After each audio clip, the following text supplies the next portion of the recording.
이제 오늘부터는 마가복음 이제 후반부에 들어가게 됩니다. 오늘 말씀이 이제 7번째 말씀이 됩니다. 여러분들 이미 그렇게 하시겠지만 제가 높아심에서 한 번 더 말씀드리자면 여러분들 이 시간을 위해서 기도하셔야 됩니다. 자, 뭘 기도해야 되느냐?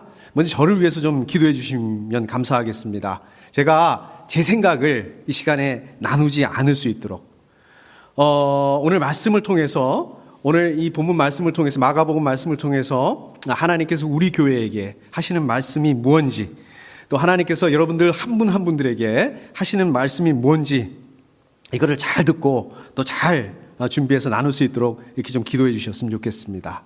마찬가지로 여러분들을 위해서 또 이렇게 기도하셔야 됩니다.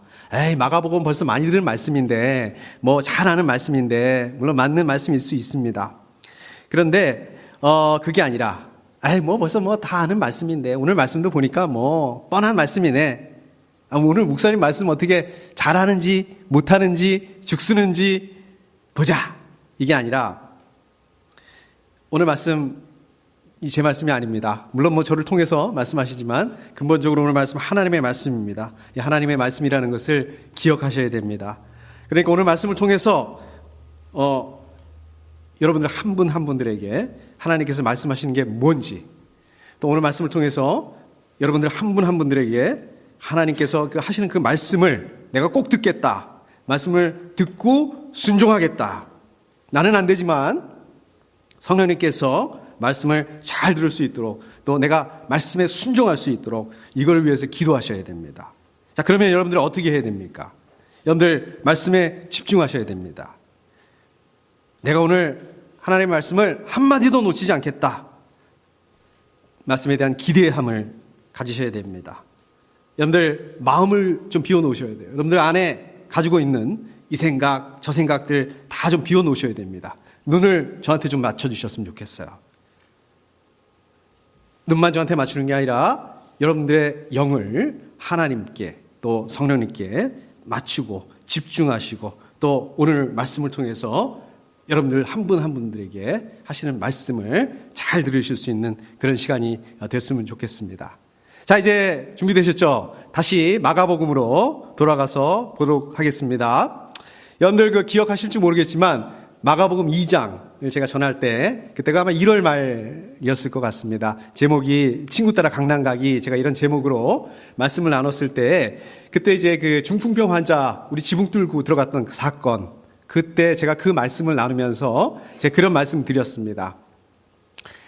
예수님께서 그 전까지는 그런 일이 없었는데 그 사건을 계기로 해서 이제 그 율법학자들 또 바리새파 사람들하고 틀어지기 시작을 했다. 그 사건이 기점이 돼서 이제 예수님께서 율법학자들 또 바리새파 사람들하고 갈등 관계에 불편한 관계로 들어가게 됐다. 그게 이제 그 기폭제가 됐다. 제가 이 말씀을 드렸습니다. 정말 그 말씀 이후로 이렇게 마가복음을 쭉 보게 되면 예수님께서 율법학자들, 바리새파 사람들, 또 사두개파 사람들하고 계속해서 논쟁을 벌이세요. 계속해서 이런 적대적인 관계, 또 적대적인 분위기를 가지고 갑니다. 여러분들께 마가복음을 이렇게 잘 이렇게 읽어보시면 이렇게 전체적인 흐름을 보게 되다 보면 이러한 예수님께서 갖는 이 적대적인 관계, 적대적인 분위기 때문에 결국은 예수님께서 십자가에 고난받으시고 죽으시게 된다. 이런 논리입니다. 그러니까 이 마가복음 전체적인 흐름 속에서 보게 되면 이런 그 적대적인 분위기, 적대적인 이 관계가 자꾸만 어떤 역할을 하냐면 예수님 십자가 이것에 대해서 암시를 해주고 있어요. 그러니까 이 마가복음 이 앞부분에 보면 예수님 십자가에 대해서 직접적으로 얘기를 하지 않지만 이러한 그 적대적인 그런 분위기들을 통해서 자꾸만 그 십자가에 대해서 암시를 하고 있단 말이에요. 그런데 그렇게 말씀이 이렇게 해오다가 이제 오늘 말씀을 통해서 예수님께서 직접적으로 십자가 얘기를 꺼내십니다. 십자가에서 고난받으시고 죽으실 거라는 거에서 말씀하세요. 자, 31절에 보니까 이렇게 말씀하세요. 그리고 예수님께서는 인자가 반드시 많은 고난을 받고 장로들과 대제사장들과 율법학자들에게 배척을 받아 죽임을 당하고 나서 사흘 후에 살아나야 한다는 것을 그들에게 가르치기 시작했다.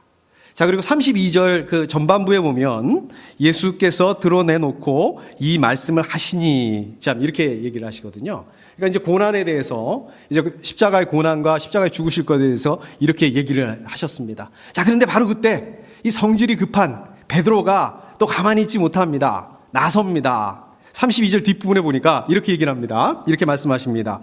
베드로가 예수를 바짝 잡아당기고 그에게 항의하였다. 자, 이 부분, 이 같은 부분을 마태복음에서 보면 조금 더 이렇게 자세히 설명하고 있어요. 마태복음 16장 22절에 보면 제가 한번 읽어보겠습니다. 주님, 안 됩니다. 절대로 이런 일이 주님께 일어나면 안 됩니다. 자, 이렇게 말씀하고 있습니다. 자, 베드로의 이 얘기를 듣고 예수님께서 베드로에게 뭐라고 얘기하는지 한번 보십시오. 33절에 보니까 사탄아, 내 뒤로 물러가거라. 너는 하나님의 일을 생각하지 않고 사람의 일만 생각하는구나. 같은 부분 마태복음 16장 23절에 보면 사탄아, 내 뒤로 물러가거라. 똑같죠? 하나 더 추가됩니다. 너는 나에게 걸림돌이다. 너는 하나님의 일을 생각하지 않고 사람의 일만 생각하는구나. 지금 예수님께서 베드로에게 뭐라고 말씀하시죠? 사탄아, 뒤로 물러가라. 거기다 뭐라고 그래요? 너는 내게 걸림돌이다. 그러니까 졸지에 지금 베드로는 사탄이 되어버렸습니다. 걸림돌이 되어버렸습니다. 하나님의 일은 생각하지 않고 사람의 일만 생각하는 이 믿음 없는 정말 그런 사람이 되어버렸습니다. 하나님의 일은 생각하지 않고 사람 일만 생각하는 아주 파렴치한 그런 존재가 되어버렸습니다. 여러분들, 오늘 이 말씀 바로 직전에 어떤 일이 있었습니까? 기억나시나요? 이 베드로 이 사건, 요거 바로 전에 어떤 일이 있었습니까? 베드로가 위대한 고백을 하죠. 예수님은 그리스도시요 살아계신 하나님의 아들이라고 정말 고백을 합니다. 이 고백 때문에 예수님께서 베드로를 칭찬하시죠. 침임하도록 엄청난 칭찬을 하십니다. 뭐라고 말씀하시냐면, 베드로, 내가 베드로라는 그 반석 위에 예수님의 교회를 세우겠다. 이렇게 말씀하세요. 이 베드로가 처음부터 막 야단을 맞았으면, 이런 칭찬 안 받았으면, 또 뭐 이렇게 어마어마한 칭찬 받고 이런 거 없었으면 그냥 야단 맞아도 야단 맞은가 보다 뭐 이렇게 했을 것 같은데, 이 칭찬을 받고, 그것도 어마어마한 칭찬을 받고 바로 이렇게 뭐 야단을, 그것도 뭐 이거는 뭐 사탄이니 뭐 걸림돌이니 이렇게 야단을 맞게 되면 데미지가 무척 큽니다. 자, 그렇다면 예수님께서 왜 이렇게 베드로에게 야단을 치셨을까? 여러분들 한번 생각을 한번 해보십시오. 예수님하고 베드로하고 아무 관계가 없습니까? 예수님하고 베드로하고 어떤 관계입니까? 3년 동안 동고동락했던 그런 관계 아니겠습니까? 예수님은 선생님이고 베드로는 제자고 그렇게 되는 거죠. 거기다 제자 중에서도 수제자입니다, 베드로가. 근데 선생님께서 지금 십자가에 고난을 받으시고 죽으신다고 얘기를 하는데, 아니 어떻게 가만히 있을 수 있겠습니까?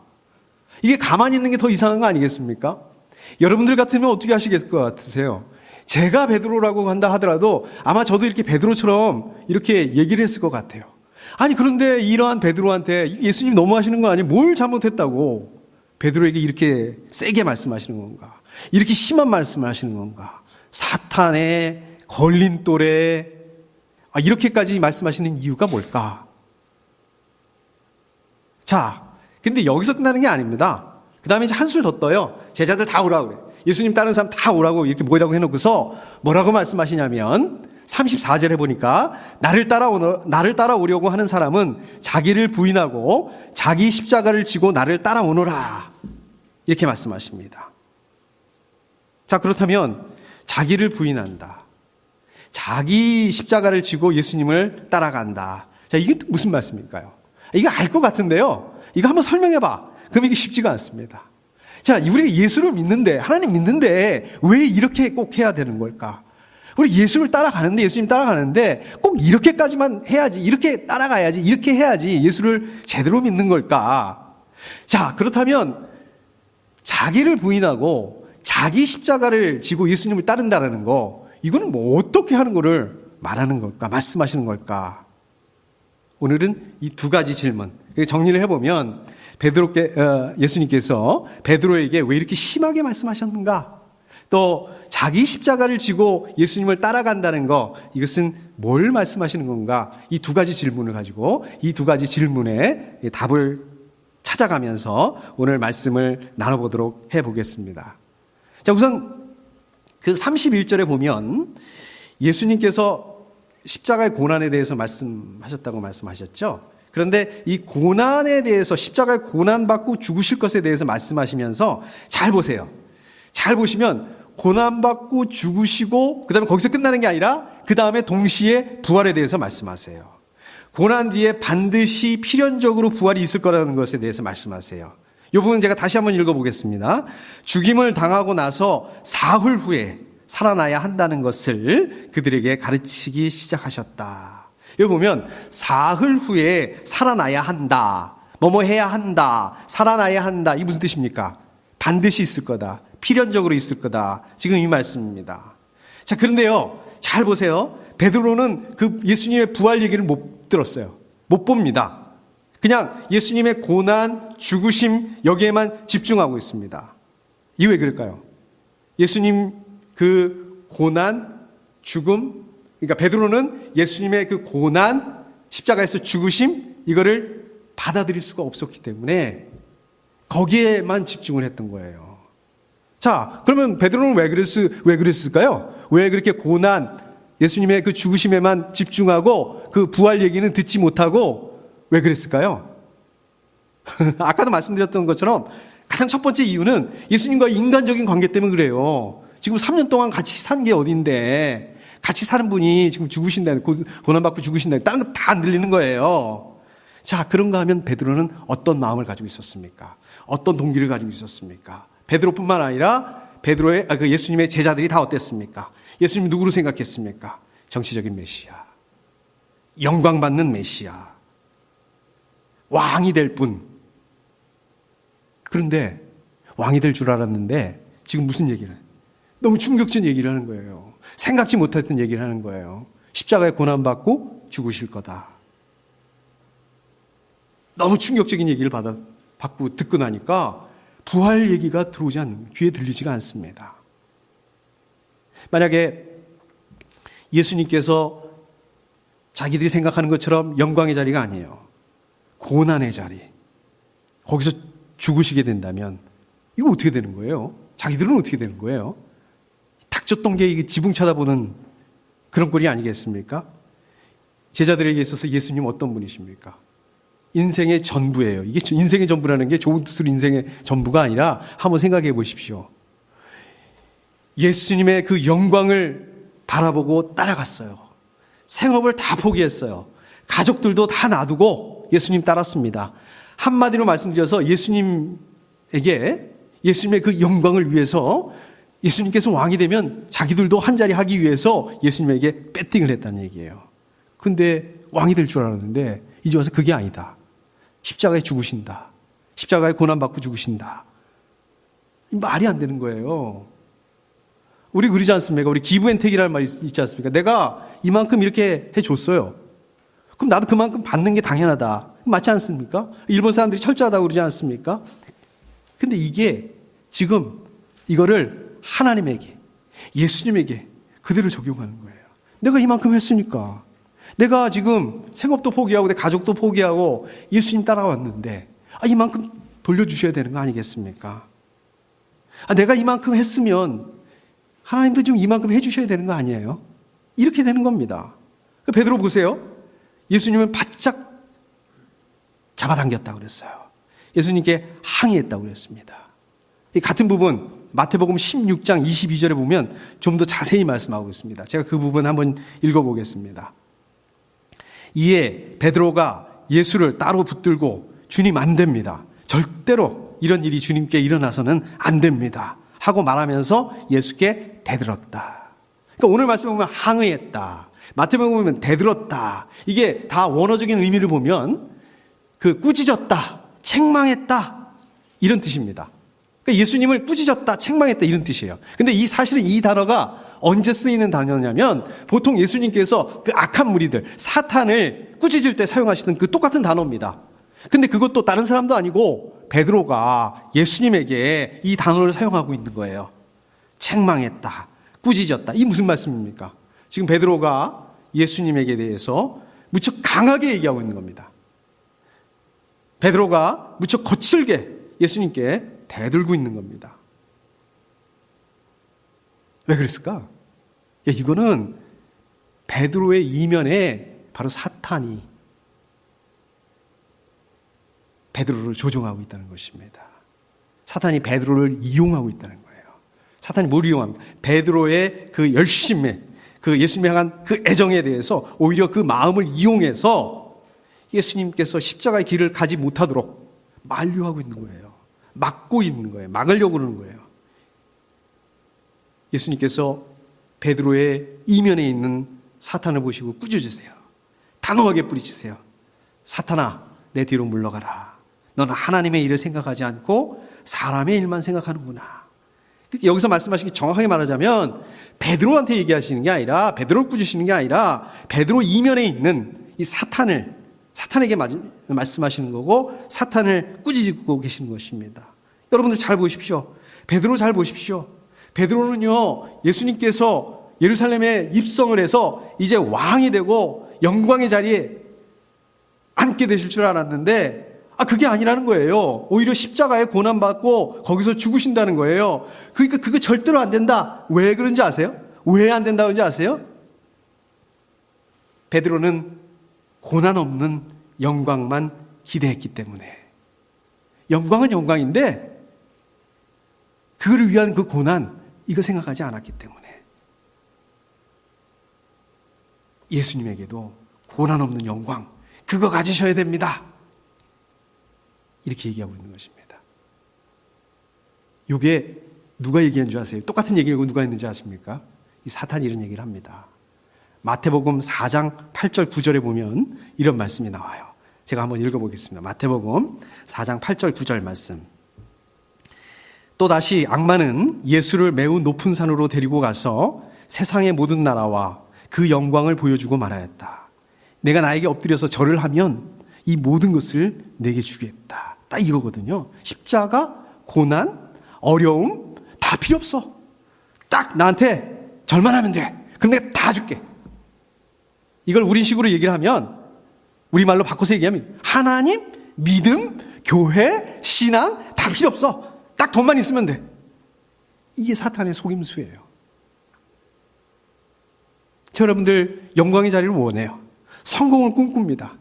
에이, 내가 뭐 이 나이에 무슨 더 이상 영광을 바라볼 게 있겠어? 성공을 꿈꿀 게 있겠어? 내가 이 나이에, 나이가 문제가 아니라요, 크고 작으냐의 그 뿐이지, 그거 차이일 뿐이지, 우리가 나름대로 꿈꾸는 성공이 있습니다.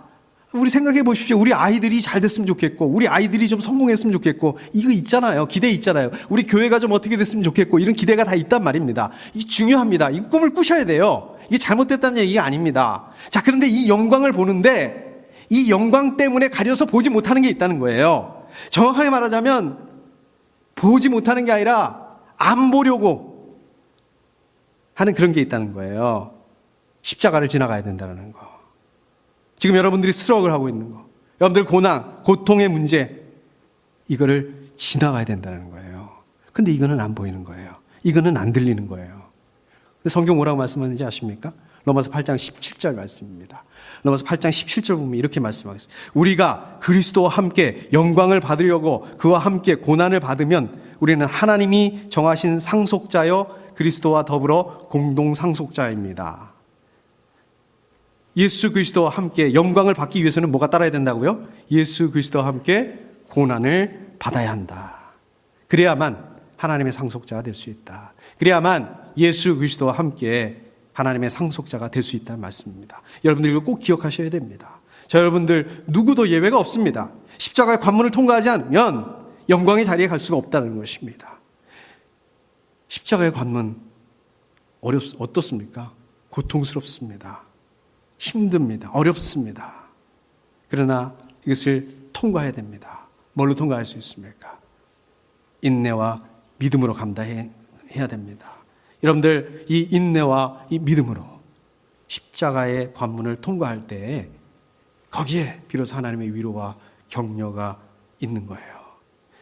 우리가 십자가의 관문을 통과할 때 하나님의 위로와 격려의 자리로 갈 수 있는 거예요.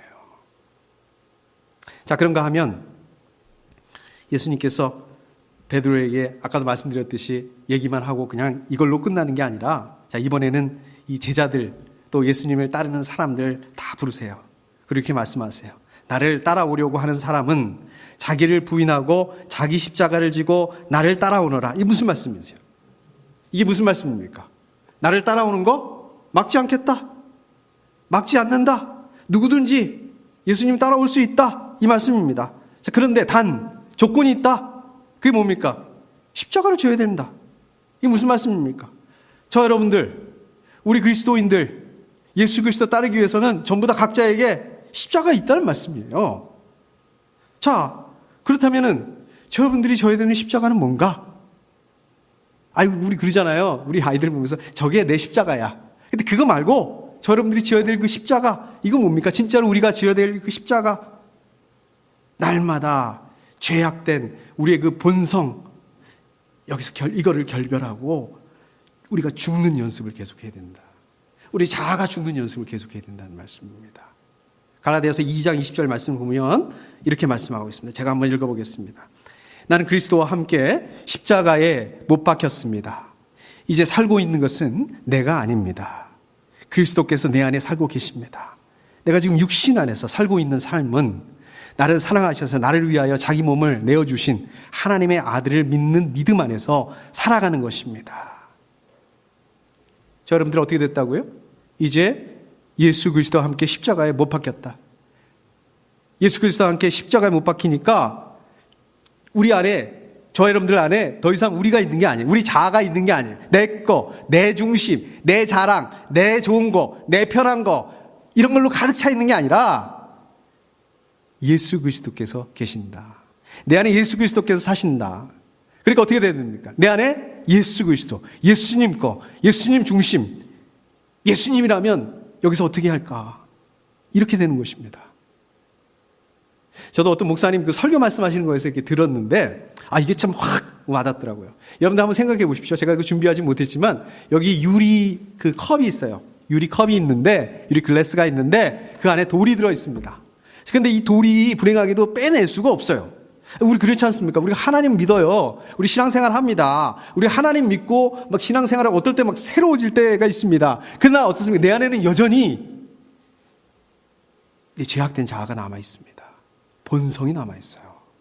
못된 모습, 옛사람이 남아 있습니다. 연약한 부분이 남아 있습니다. 그러니까 내가 하나님 아무리 믿지만 내 거, 내 중심, 내 자랑 이런 거 포기하기가 쉽지가 않은 거예요. 근데 보십시오. 여기 유리잔이 있는데 그 안에 이제 돌은 있기는 하지만 그 유리잔이 있는 유리 글래스에다가 우유를 부어요. 한 우유를 부어요. 아니면 커피를 붓니다. 그러면 어떻게 될까요? 그 우유, 커피가 가려져 가지고 돌이 안 보여요. 돌이 없어진 건 아닙니다. 그러나 최소한 보이지가 않아요. 그 돌이 나타나지가 않습니다. 여러분들 이겁니다. 마찬가지로 저 여러분들도 그리스도와 함께 십자가에 못 박히게 되면 더 이상 저 여러분들의 본성, 연약한 모습이 보이지가 않게 돼요. 나타나지가 않게 됩니다. 예수 그리스도께서 역사하시게 됩니다. 저 여러분들이 성령 충만한 가운데 있게 되면, 저 여러분들이 하나님의 그 은혜에 충만한 가운데 있게 되면 저 여러분들의 본성, 자아, 연약함 없는 것처럼 보이지 않는 것처럼 나타나지 않습니다. 그러나 하나님의 은혜가 메마르게 된다면, 우리 안에 성령 충만함이 더 이상 없게 된다면 마치 그 유리잔 안에 우유가 없어진 것처럼, 그동안에 없은 줄 알았는데, 그동안에 완전히 해결된 줄 알았는데, 자아 본성이 드러납니다. 연약한 모습이 드러납니다. 이기적인 마음이 드러납니다. 결국 저 여러분들이 날마다 십자가를 진다는 건 이거예요. 날마다 그 죄악된 본성, 이걸 하고 결별하고 죽는 연습을 계속해야 된다. 다시 말하자면 우리는 날마다 하나님의 그 은혜 안에 있는 연습을 계속해야 된다. 이 말씀입니다. 여러분 잘 들으십시오. 여러분들 날마다 하나님 십자가 지는 게 되는 거, 날마다 죽는 연습을 한다는 거, 날마다 하나님의 은혜 안에 거하게 된다는 거, 이거를 하지 못하면, 이거를 통과하지 못하면 예수 그리스도의 영광의 자리에 들어갈 수 없다는 거예요. 여러분들 기억하셔야 된다는 것입니다. 자, 그런가 하면 여러분들 자기 십자가를 진다는 거, 이거는 이런 겁니다. 예수님께서 십자가를 지시고 고난당하시고 십자가에 죽으셨던 거. 아까 우리 임승원 목사님 대표기도 하실 때처럼 뭐 2000년 전에 예수님께서 하신 거 나하고 아무 관계 없는 거. 물론 우리가 그렇게 생각하지 않지만 실제로 그래요. 그러나 예수님께서 이렇게 십자가에 죽으셨던 것처럼 우리가 예수님 믿고 따르잖아요. 그러한 그 삶을 감당해야 되잖아요. 그러한 우리 각자가 이 예수님을 믿는다는 것 때문에 우리가 예수님을 따라 산다는 이 때문에 우리 안에 오는 고통과 어려움이 있다는 것입니다. 이 고통과 어려움, 이거는 예수를 올바로 믿으려고 하면 반드시 따라오게 돼 있다는 거예요. 제가 고등학교 때 그 친구가 하나 있었습니다. 그 친구가 저희 바로 윗집에 사는 친구였는데 이 친구가 이제 고등학교 때 같은 반이었고 저하고 친하게 지냈습니다. 이 공부는 저보다 못했었던 것 같아요. 제가 공부는 잘했던 것 같은데 이 친구가 아주 운동을 아주 특별하게 잘했었습니다. 이게 운동을 그냥 보통 잘하는 게 아니라 어느 정도 잘했냐면 이 친구가 뭐 떨어지기는 했는데 서울대 체육교육학과에 시험을 칠 수 있을 정도로 이제 운동을 잘했습니다. 아주 건강한 친구였어요. 근데 이제 군대를 저보다 이제 먼저 군대를 갔어요. 근데 저희 때는 그 전경이라는 게 있었습니다. 전투경찰. 지금 없어졌다고 그러더라고요. 여러분들 그 기억하실지 모르겠는데 이 전경은 이제 80년대 그때 이제 시위 이런 게 많았는데 이거를 이제 그 시위 진압을 하는 게 주 업무인 그러한 그 직책입니다. 그런데 아무튼 이 군대를 갔다가 훈련소를 갔다가 이제 전경 그쪽으로 이제 빠지게 된 거예요. 근데 이게 시위를 진압하고 이러다 보니까 이게 군기가 엄청 세기로 유명합니다. 뭐 군기라는 게 뭡니까? 뭐 별거 아니에요. 멀차례 많이 받고, 구타 많이 당하고, 스트레스 많이 받고, 이 군기가 얼마나 셌는지 이 군대 생활을 하다가 정신병에 걸리고 말았어요. 그래가지고 결국은 이 기간을 다 채우지 못하고 중간에 제대를 했습니다. 이게 의가제대라고 그러는데 이제 의가제대를 했어요.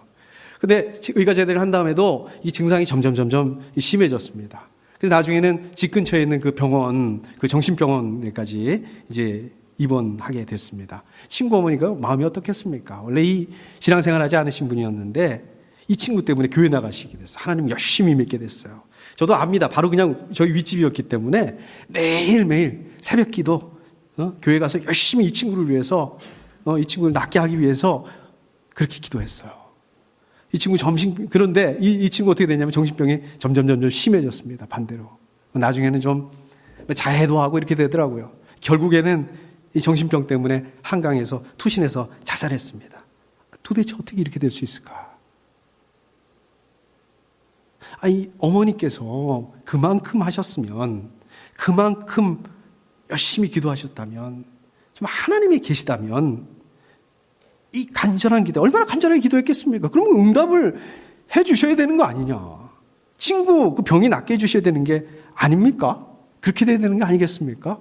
근데 이거 뭐 낫는 거는 그만두고 오히려 반대, 최악의 경우가 돼버린 거예요. 저 아직도 기억이 생생해요. 그 어머니가 그 화장터에 가서 이제 화장을 하는데 저한테 그렇게 얘기를 하더라고요. 얘가 지금 천국에 있겠지. 그렇게 얘기를 하더라고요. 제가 할 말이 없더라고요. 그럼요. 당연하죠. 모르겠어요. 어머니가 그렇게 믿고 싶으셨는지, 뭐 그렇게라도 위안을 받고 싶으셨겠셔서 그런 건지, 그렇게 생각하신 건지, 제가 이런 생각을 한번 해봅니다. 차라리 그 어머니가 예수 안 믿으셨다면, 하나님 안 믿으셨다면, 차라리 그렇게 새벽마다 열심히 나가서 그렇게 새벽 기도라도 안 했다면, 그럼 핑계거리라도 좀 있을 거 아니에요. 그거 보세요. 하나님 안 믿으니까. 그거 보세요. 기도 열심히 안 하니까. 근데 이건 하나님 믿고, 기도도 열심히 하고, 근데 뭐 지금 이건 원망도 못하고, 고통대로 오고, 어려움은 어려움대로 당하고, 어머니가 얼마나 힘드셨을까. 어머니가 얼마나 하나님 원망하는 그런 마음이 있었을까. 그때는 제가 이렇게 생각을 했습니다. 근데 가만히 생각을 해보니까, 제가 이렇게 지금 생각을 해보니까 이 친구 어머니는요, 하나님을 믿는 그 믿음을 통해서 또 그 새벽 기도 그 시간을 통해서 정말 그 시간에 하나님께 쏟아놓는 그 시간들을 통해서 그 하나님과의 그 관계를 통해서 정말 제 친구 어머니 자기가 바라는 그 기도가 아니라 하나님께서 중심이 되는, 하나님의 마음이 아파하는 그런 기도를 하셨던 것 같아요. 그 시간을 통해서 하나님의 위로가 있었던 것 같아요. 그 시간을 통해서 예수 그리스도의 십자가를 이해할 수 있었던 것 같아요. 이겁니다. 자기 십자가를 지고 간다는 건 바로 이겁니다. 예수님 믿는 것 때문에 지금 예수님 잘 믿어보려고 하면 그것 때문에 이게 생기는 어려움이고 고통이고 스트러글입니다. 너무 아파요. 마음이 너무 아픕니다. 사단이 그대로 놔두지 않습니다. 그럼에도 불구하고 이 고통, 아픔, 어려움 이거를 각오하고 이겨내는 거, 감당해내는 거, 이게 바로 십자가를 지고 따라가는 것입니다. 자, 그런가 하면 자기 십자가를 진단하는 것은 이거는 뭐 욕망을 내가 절제한다 이 정도가 아니라 내 중심의 삶을 완전히 포기한다는 것입니다. 내 자신을 완전히 부정하고 내 중심에다 예수 그리스도를 모시고 사는 삶을 산다는 것입니다. 여러분들 많이 들어보셨죠? 그 사형리 이런 데서 많이 나오지 않습니까? 근데 이거 너무 잘 알아요. 너무 많이 들어봤습니다. 근데 이게 얼마나 어려운지 모르겠습니다. 자기 집착, 좀 내가 조금이라도 좀 편한 거, 이기심, 자기 자랑, 이 틈만 나면 자기 자랑을 하게 되는 거예요. 저도 모르게. 이런 것들을 다 포기해야 되는데 이게 안 됩니다. 여러분들 한번 기도 제목들 한번 보세요. 기도 제목 혹시 적으시나요? 한번 보십시오.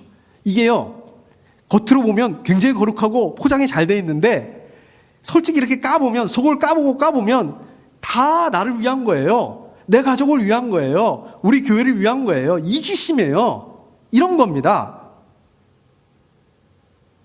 원칙을 바꿔야 된다. 우리 삶의 원칙을 바꿔야 된다. 더 이상 내 중심이 아니라 하나님 중심이 되는 삶으로 바꿔야 된다.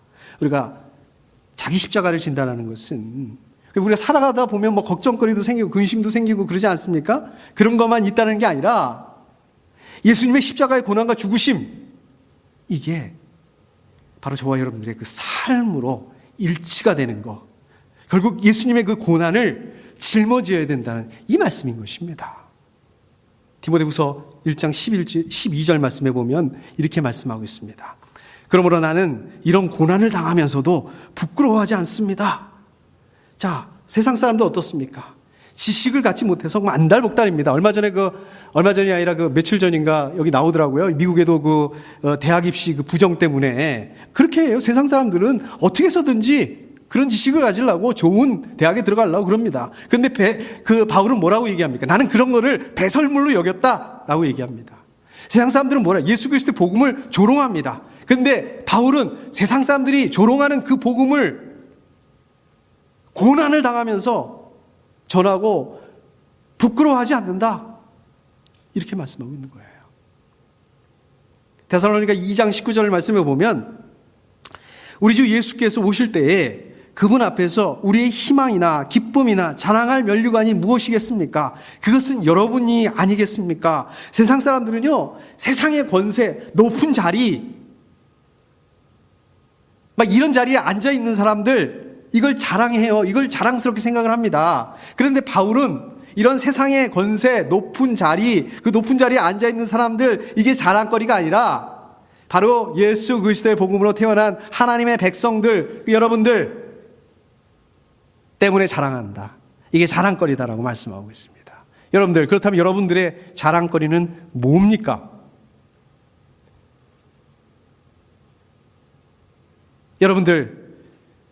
여러분들도 세상 사람들이 꺼려하고 부끄러워하는 거, 예수 그리스도의 복음 자랑스럽게 여길 수 있어야 됩니다. 예수 그리스도의 복음 수치스러워하는 것이 아니라 자랑스럽게 여길 수 있어야 됩니다. 세상 사람들만 그런가요? 우리 하나님 믿는 사람들도 막 그런 것 같습니다. 뭐 그런 말이 있더라고요. 비즈니스 위해서는 어떤 교회를 가야 되고, 아이들 교육 위해서 어떤 교회를 가야 되고, 이게 오늘 말씀하고 무슨 관계가 있습니까? 오늘 말씀을 보면 예수님을 따르는 사람들을 자기를 부인하고 자기 십자가를 지고 예수님 따르라고 말씀하고 있어요. 그런데 자기를 부인하고 자기 십자가를 진다라는 거 어떻습니까? 이게 뭐 정말 어렵고 힘든 일이에요. 거의 본능적으로 거부할 수, 내가 왜 그렇게 해야 돼? 이렇게 될 수밖에 없는 것입니다. 자기를 부인하고 자기 십자가를 지고 세상 사람들이 본능적으로 싫어하는 그 복음을 선포한다는 것, 그러한 삶을 감당한다는 것, 믿음과 용기가 필요합니다. 여러분들께서는 이 세상적인 성공, 이것들이 여러분들의 자랑거리가 안 됐으면 좋겠습니다. 세상적인 성공, 이런 것들이 여러분들의 삶의 목표가 안 됐으면 좋겠습니다. 여러분들의 자랑거리, 여러분들의 목표는 예수님의 제자가 되는 것, 예수님을 따라가는 것, 예수님의 제자의 삶을 감당하는 것, 이런 게 여러분들의 목표가 됐으면 좋겠습니다. 이번 한 주간도 그러한 삶을 감당하실 수 있기를 축복합니다. 함께 기도하겠습니다. 하나님 아버지 감사합니다. 하나님 오늘 말씀을 통해서